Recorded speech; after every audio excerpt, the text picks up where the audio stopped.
Well, hello there. It's great to see you, and welcome back to another installment of Path to Abundant Living. I'm your host and moderator, Ryan Ruff, but you knew that already because you're a frequent viewer of the show, and it's great to see you back with us. As you know, we have Matt Nordman and Scott Morrison of Morrison, Nordman and Associates joining us momentarily for today's conversation. But look, first and foremost, I want to set the scene for you guys as to what you can expect in today's conversation, and I'm excited about today's conversation for a few reasons.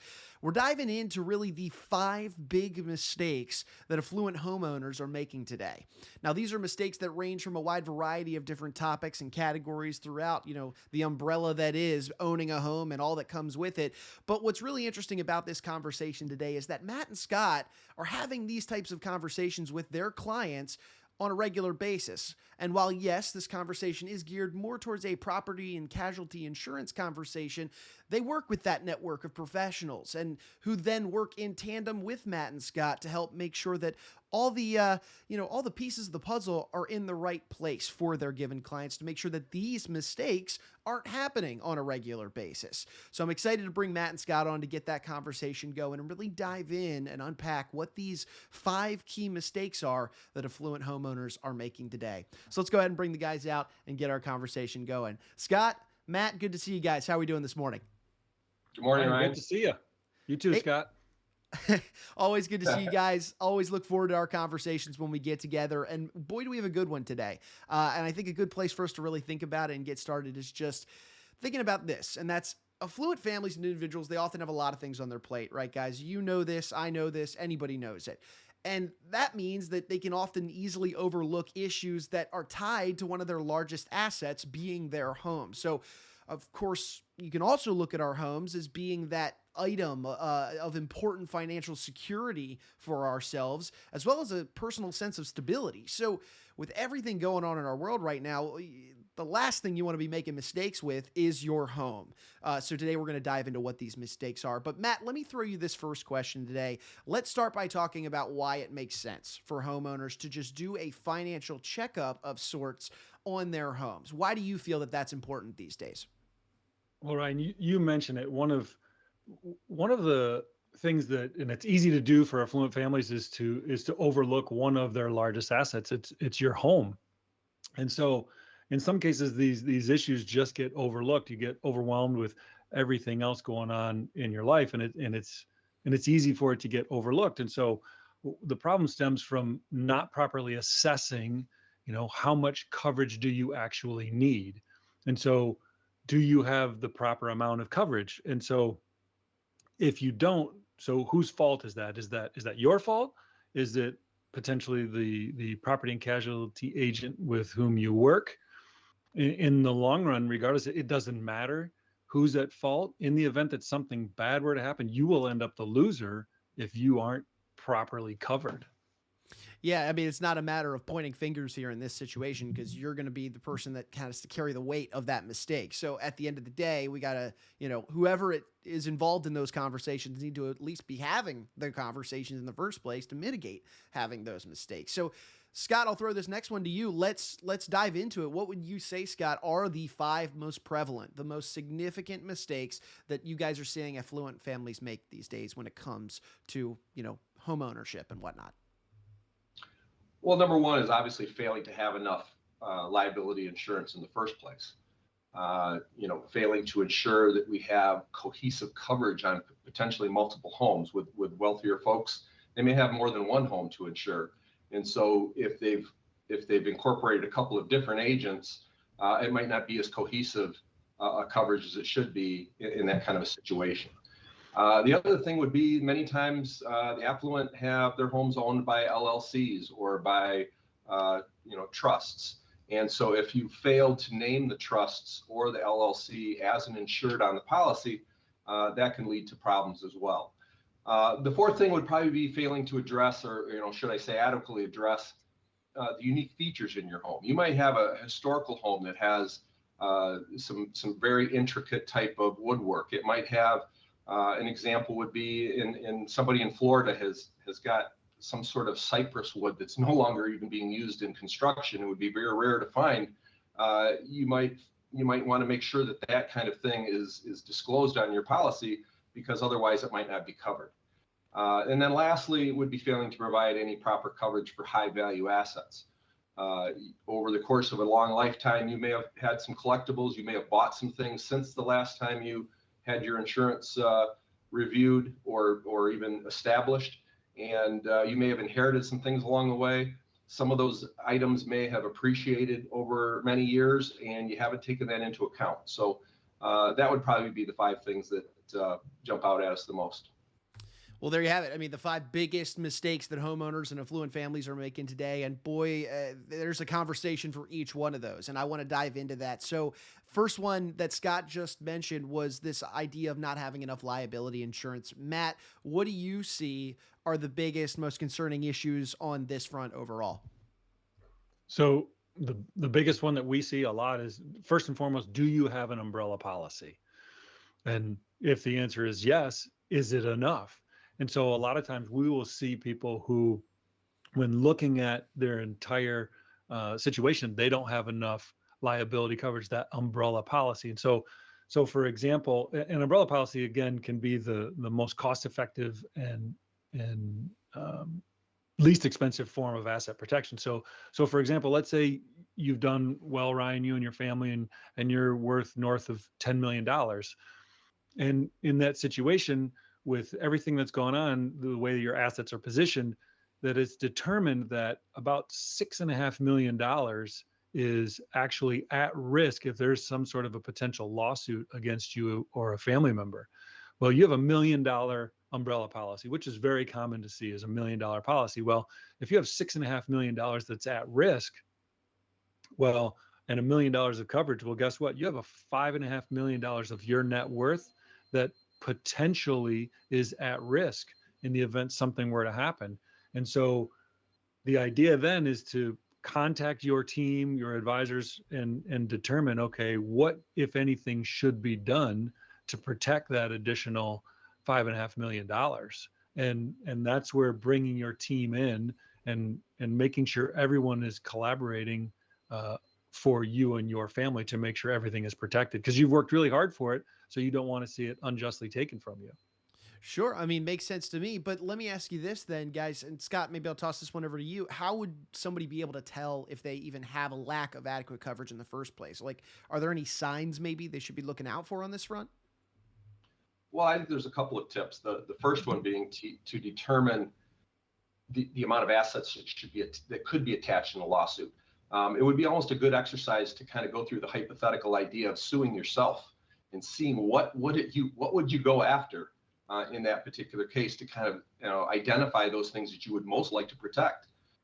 So it's a matter of sometimes listing out those different things to make sure that those are the things that are most protected if somebody were to bring a lawsuit against you, and then set your umbrella limits to cover either that amount, or if you haven't done that kind of minimal planning, to cover at least your total net worth. The second thing would be to name all of the items that should be named in the policy. So if you have some of those collectibles, don't just assume that every collectible is going to fall under that coverage. Be very specific about some of those items, what they are, what they've been appraised to be, and go about it that way. Scott, I really like that example of thinking about suing yourself. That's a really interesting way to look at your own scenario and think about what you would go after. I like that a lot.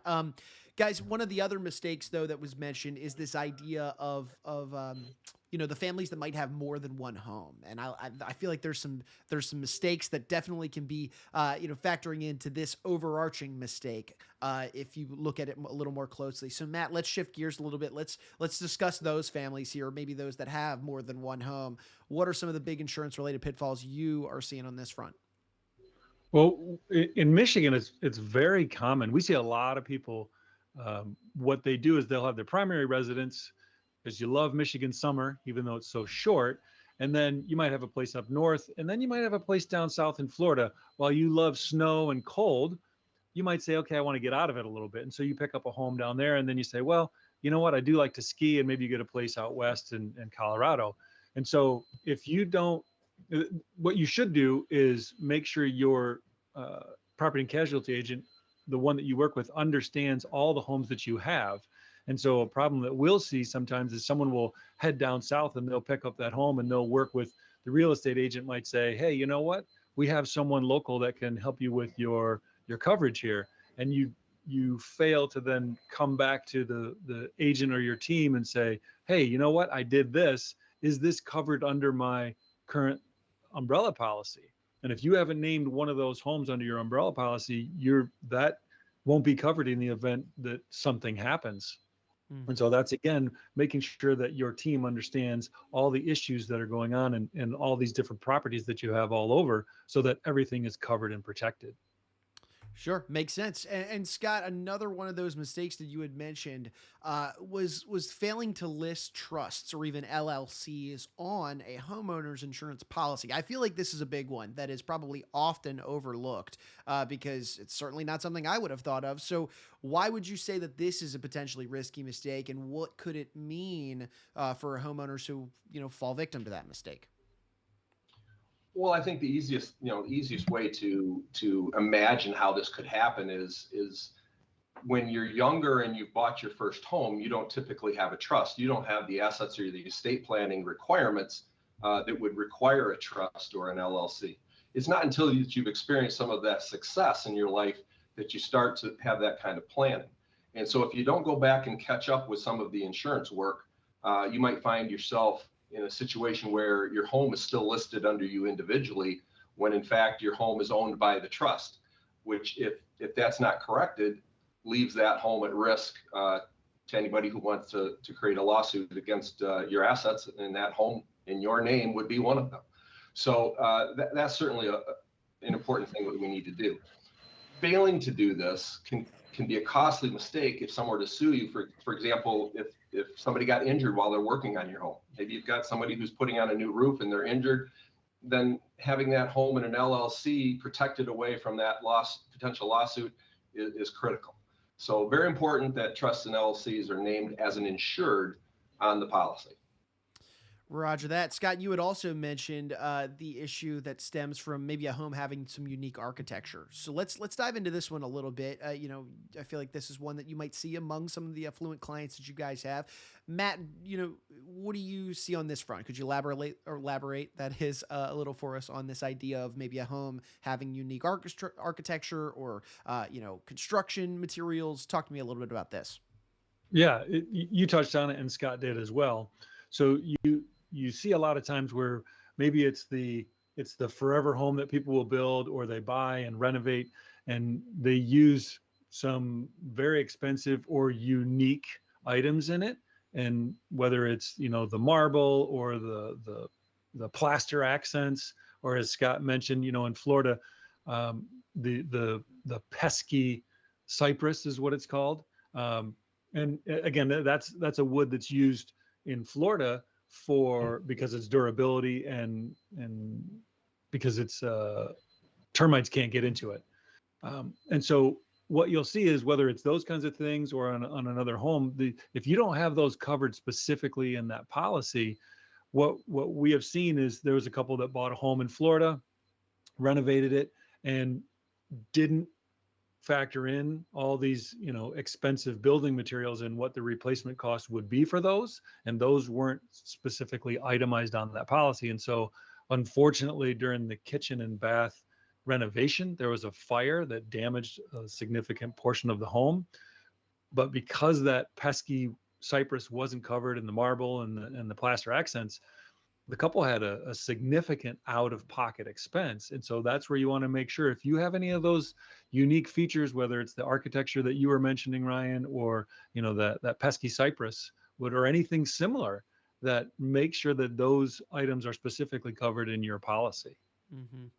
Yeah, no, I hear you loud and clear on that front. And finally, the last key mistake that Scott had mentioned earlier was really surrounding the stuff. The collections, those maybe items that hold sentimental value to you and your family, or maybe they do truly hold a very material value as well. Let's talk about this. Scott, I'll throw this one over to you for these types of things: jewelry, art, cars, maybe even horses in some instances.